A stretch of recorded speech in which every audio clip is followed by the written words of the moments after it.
بسم الله الرحمن الرحیم. محترمو، ډېرې پوښتنې نن هم راغلي دي. د هغو پوښتنو څخه یوه د ښځې د میاشتني عادت ده، چې کوم وخت ښځې ته میاشتنی عادت راسي څو ورځې به یې. محترمو ورونو، د ښځې میاشتنی عادت تر 10 ورځو نه زیاتېږي. که چیرې زیات سو، د ټولو فقهاو په اتفاق باندې دې ته مستحاضه ښځه وایي، یعنی مرضمنه ښځه باید ډاکټر ته مراجعه وکړي، طبیب ته ولاړه سي، ډاکټر ته ولاړه سي. تر 10 ورځو څخه د ښځې مریضي میاشتنی عادت باید کم وي.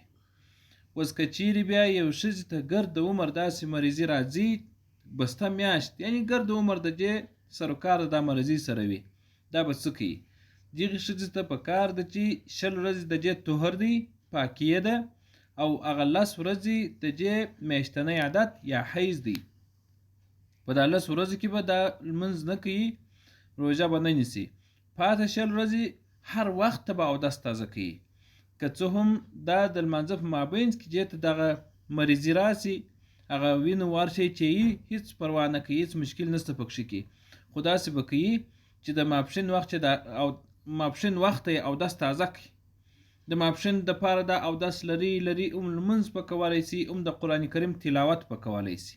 د ماپښین وخت چې ووتی، د مازدیګر وخت داخل سو، د دې اودس مات سو.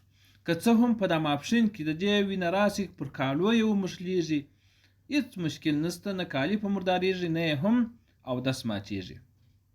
د دوه میاشتني عادت په مابینځ کې باید 15 ورځې د امام صاحب رحمت الله علیه په مذهب کې 15 ورځې طهر یا پاکي حتما راسي.